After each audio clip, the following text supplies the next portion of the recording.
All right. So joining us in this next segment, it's email and text marketing for law firms. Andrea Ferrer, our senior account manager. So thanks for joining us, Andrea, and thanks for putting these slides together, these talking points.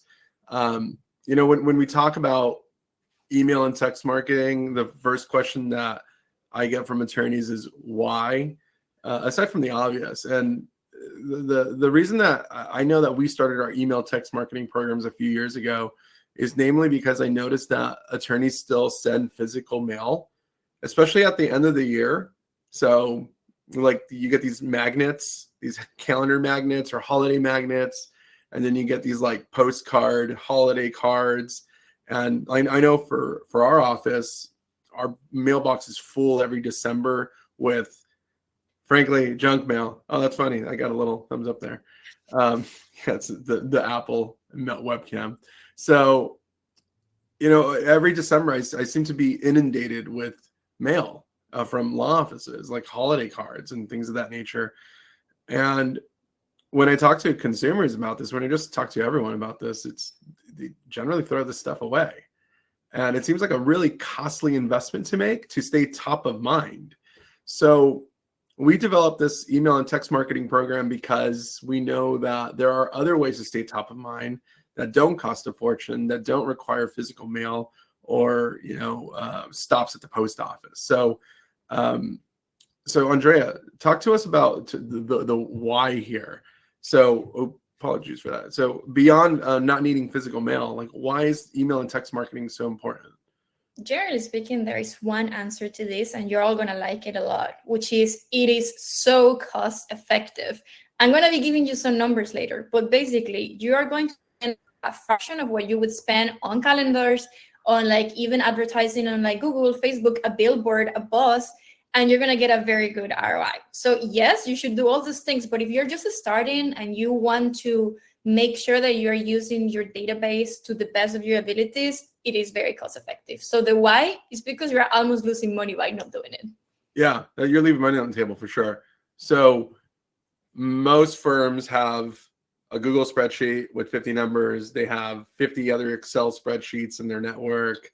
They have papers, like files from a decade ago.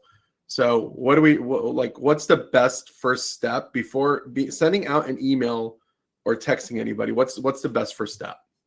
I'm really going to hope that you guys don't have as much paper stacks as you can see on that right picture. But if you do need to consolidate that data. We personally recommend to use Google Sheets because it's a very easy way. It's free and you can add there all your emails, all the names of people, the phone numbers. You already have the data of probably thousands of people, not necessarily people that you retain in your firm. It could be people you had an appointment with and they changed their mind, someone that you rejected at this specific time, or someone who already found an attorney. You have access to a lot of information. So what you need to do first is to consolidate it. Make sure you have someone design in your office that will assist you with this so you can keep track of what's a phone number that is a cell phone, what is a phone number that is an office, what emails do you have, where they come from.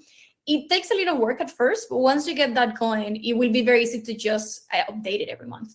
Yeah, consolidate it. And so anytime, and you make a great point. Most firms that we talk to only keep the data from people they retain, from clients they retain, but they don't keep files for those that they don't retain, which is a great referral source. If you get a lead from a referral or from some marketing and they don't turn into a client, they might be a client a month from now, a year from now, 5 years from now, as long as you're top of mind beyond that magnet calendar or that holiday card. So that's what we're trying to accomplish here. There's a lot of opportunity in just your history of existing as a business. So I like the Google Sheet idea. And do you recommend just one Google Sheet that the office universally maintains? Yeah, and you can have different tabs. So you can have one that is just for cell phone numbers, because then you can text them, and you can have a separate one for emails. It's very easy. That way, it's just one link that everyone can update. Just as a side note, for the Hispanic market specifically, we like to recommend things to people. Yeah. So if your top of mind is not just for that specific person that you're emailing, but for their mom, their dad, and their 3 cousins. So it's very good to just make sure you're always in front of them. This is the number I was mentioning before. On average, this could be higher, it could be a little lower, but on average, email drives an ROI of $36 for every dollar spent. Jeez. That is crazy. That's amazing. Yeah, I would do that all day. Yeah, I'd be exactly. emailing all day. Yeah.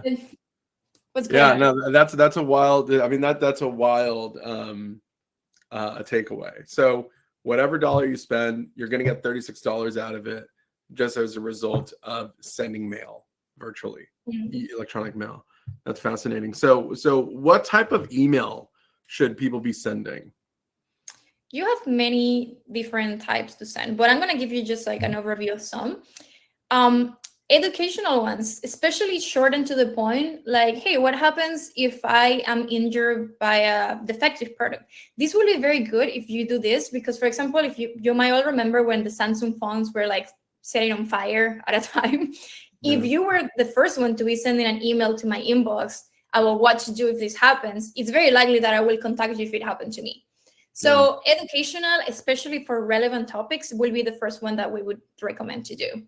Yeah, we saw this a few months ago with the particular. We can speak now about it because the time has passed. But we were probably one of the first 3 campaigns regarding the Vegas data breach for MGM Rewards, and we were able to help this particular firm get a bunch of retainers from people that had visited an MGM property throughout the world and were essentially signed up for, I believe, a class case.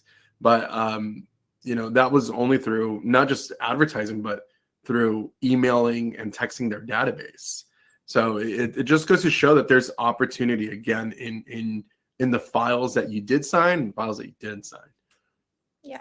So while it's super good to make sure that you're doing educational ones and informative ones, it's also great for things that your office is doing. For example, this client we have in California participated in a health fair.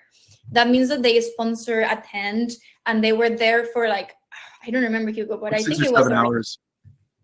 Yeah, and it was over 5,000 people that were there. So they use their email newsletter to invite people to it before, to make sure that everyone that had ever been in touch with them knew about this. So that also increases the opportunity to talk to people that already are familiar with your brand. So if you're doing a fair, if you're doing, one time we had a client who gave away 1,000 turkeys for Thanksgiving. We also make sure to let everyone know. Mm-hmm. Yeah, so if you're participating in the community, this email, again, for people that didn't sign, and for former clients, you can email your database to tell them that you still exist, that you're still an active participant in the community, and that you should join them. Yep. I love that. This is very similar to the first one, but I'm bringing it up because of the image. Like, something that we truly recommend for newsletters is to have images and graphics. So in this one, the person knows what it's going to be about without having to scroll down for a lot of text. So just with that image, they know that they should not sign an agreement without talking to the attorney. So those are like the 3 things that, just to get started, you should do. Share community events, talk about information that they might not know, and also make sure that they're images. Got it. So you made the commitment or the promise that this wouldn't be expensive. So talk us through the different solutions and pricing for like sending email rather. Yeah, this is just for email. There are a lot of options. I put here for you some of the most popular ones from top 10. They will all work for what you want to do. We personally use MailChimp. You can show me this slide. You can see here that it's free if you're a small firm. It depends on the amount of newsletters that you're sending. So for example, if you're sending on there, I think 250 or so, it's free. So you're not even spending any money on the platform that sends the emails.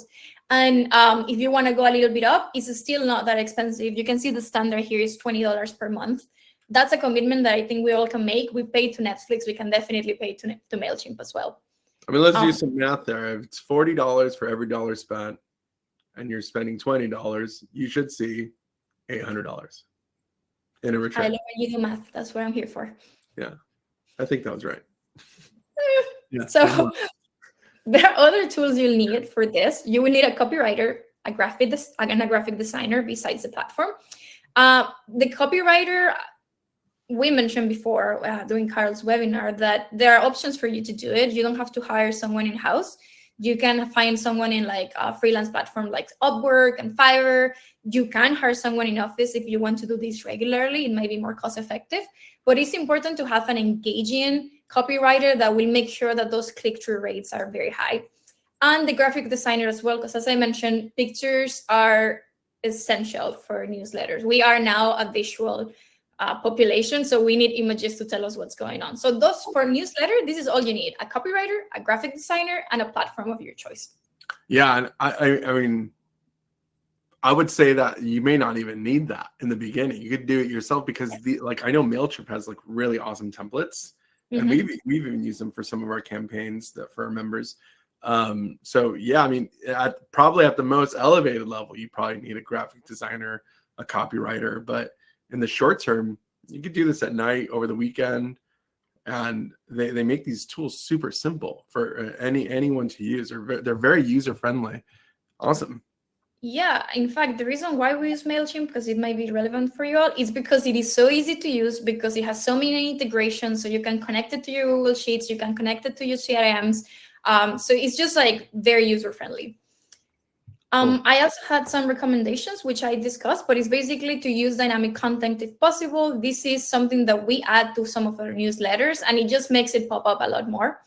Also, make sure to link your social media accounts so they can easily find you from the newsletter we're having to go and Google you after. Yeah, I love that. This is an important one. You need to curate your list, and this goes both up and down. So you need to add every new contact that you have. I would recommend to do this like twice per month so it doesn't accumulate. So twice per month, talk to your team, add every other contact information that you have gathered during this time, but also make sure to remove anyone who's emailing you and like, get me off this list. So make sure that you're emailing people that want to be emailed. Yeah, and that's an important point, because when you send email from MailChimp, there is an unsubscribe link, right? So if the consumer clicks unsubscribe, it automatically prevents you from ever contacting them ever again. However, some people will not click that, and they will simply reply, unsubscribe, stop, you're annoying, stop talking to me. You know, like Yeah. that's where they really take it out. It's when they reply on email. If they manually reply, then you do have to manually take them out. There are super strict laws around this. In fact, next month we're going to host a webinar on recent changes in lead generation and lead opt-in rules regarding the TCPA, the FCC. Not to scare anyone, but if your lists aren't being managed by your staff or your marketing companies, that could put you in a very, very risky predicament that could be quite costly. So if you're gathering lists right now, make sure that you're nurturing, rather you're curating your list, you're cleaning it out, and you're making sure that people that don't want to be contacted never hear from you ever again. So that was about email newsletters, but there is also SMS. It has a reach of 98%. Again, Yeah, a crazy number. That's nuts, because on email, I think the industry average is 20%. So a text will be open 500% more, 5x in email. And so you should do email, because email's kind of evergreen. Everyone uses email. But text at 98% open rate suggests that if you send a text, it's almost guaranteed to be read. And so, you know, let's talk about that. So texting your database, like what do those texts look like? So here are 3 examples of what they look like. They should be short. Like, you guys don't want to be sending 7 paragraphs. They should be pretty to the point. They can be with updates. For example, they can be about the health fair event that we discussed earlier, like, hey, this is going on. But they can also just be little short things like, we're fighting to get you the maximum compensation. If you had a car accident for PI, for example, call this number. So you just want to make sure that your message is very clear, very to the point, because again, 98% of the times that you send it, people will see it. So something else to keep in mind on that is that almost everyone has their phones with them at all times and looks at it. That's like a core principle of Abogados Now, is everyone is looking at things from their phone. So this is why this is so relevant. And there are platforms that you can use about it. These are some of the most popular ones. We actually use more than one. We use simple texting and we also use Textedly. But for this one, I'm just going to mention what the cost is for Textedly, which is $26 a month. And that gets you 600 messages. Again, beautifully cost effective. You will also need a copywriter, but as Hugo said at the beginning, I think you could do this yourself if you like study up on the principles on how to do it. I mean, I think if there's a takeaway, an actual takeaway for today, it's buy a text messaging service and carve out 5 minutes to write a text that's less than 200 characters. I think anyone watching this can do this. Make sure that you have permission, of course, to text these people. Do not buy lists. Do not do anything that violates any FCC or TCPA rules. You only want to text people who've given you permission to text them as a result of you having some degree of business with them or business inquiry from them. Yeah, I think this is probably the biggest takeaway here is just get a text service. These are super cheap. And if you said 98% is the open rate.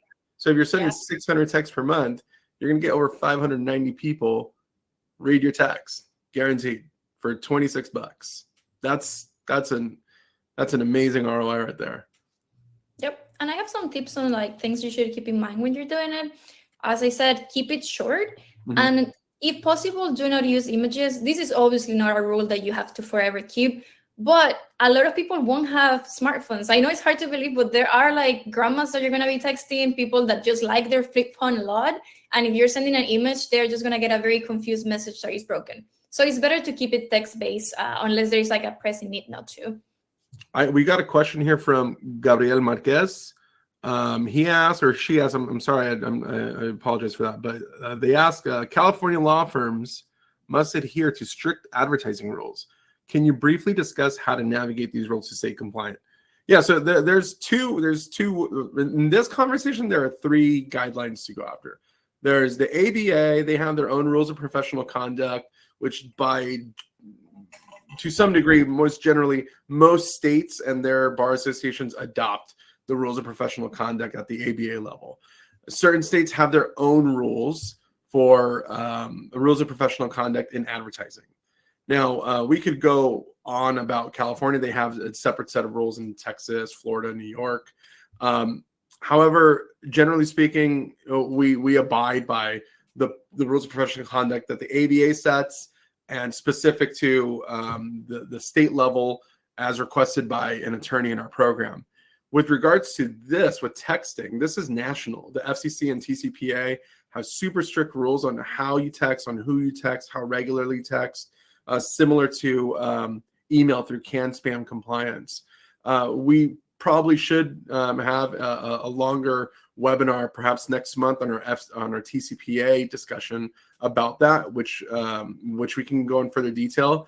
But generally speaking, if you want to be compliant, look at the ABA, look at the state bar's rules of professional conduct, and then depending on the channel that you're marketing, see if there's any federal regulation behind it.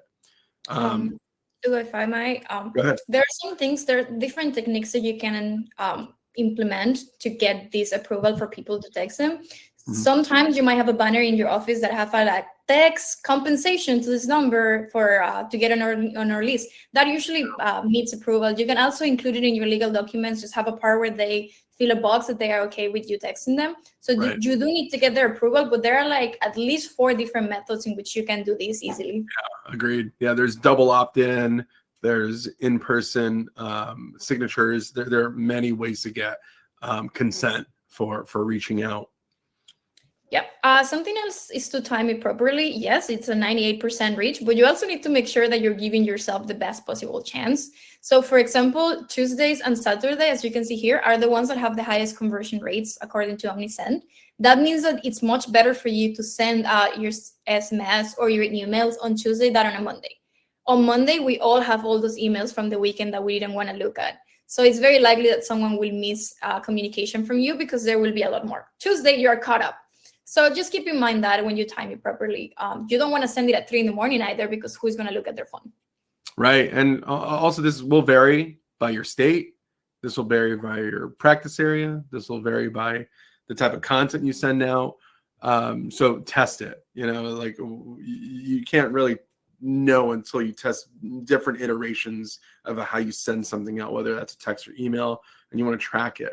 So again, these are all tools that the ones that Andrea is mentioning are tools that cost less than $30 to $40 a month, and they will provide you these reporting tools. So you won't have to do any data mining. It's native to these services.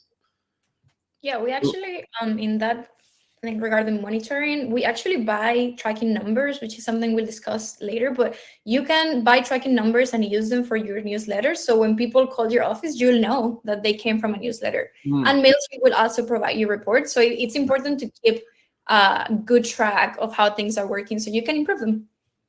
Excellent. So we did touch base on opt-in and opt-out options a few slides ago, but it goes without saying, you only want to be reaching anyone via outbound call, texting, email for people, for folks who've given you consent to reach out to them. There are certain state bars that have really strict rules on solicitation. So cold calling, cold emailing, cold texting. So you want to refer to your own state's rules of professional conduct on that. Yeah. Cool. So thank you, Andrea. This has been super valuable. Main takeaways to recap: Textedly, $26 a month. MailChimp, free to $14 to $20 a month. Clean up your lists. If you're a functional business, you have emails somewhere, you have phone numbers. You want to consolidate them into a Google Sheet. You want to make that regularly curated. You want to trim it. You want to add to it. You want to take people out of it. And you want to leverage these really low-cost technologies that give you $36 plus for every dollar of investment you make. Yeah, I mean, that might be the theme. That might be the main takeaway of the day. You know, now that I'm looking at all of our modules from an ROI standpoint, this clearly has the highest ROI so far. So awesome, Andrea. Thank you so much for putting this together.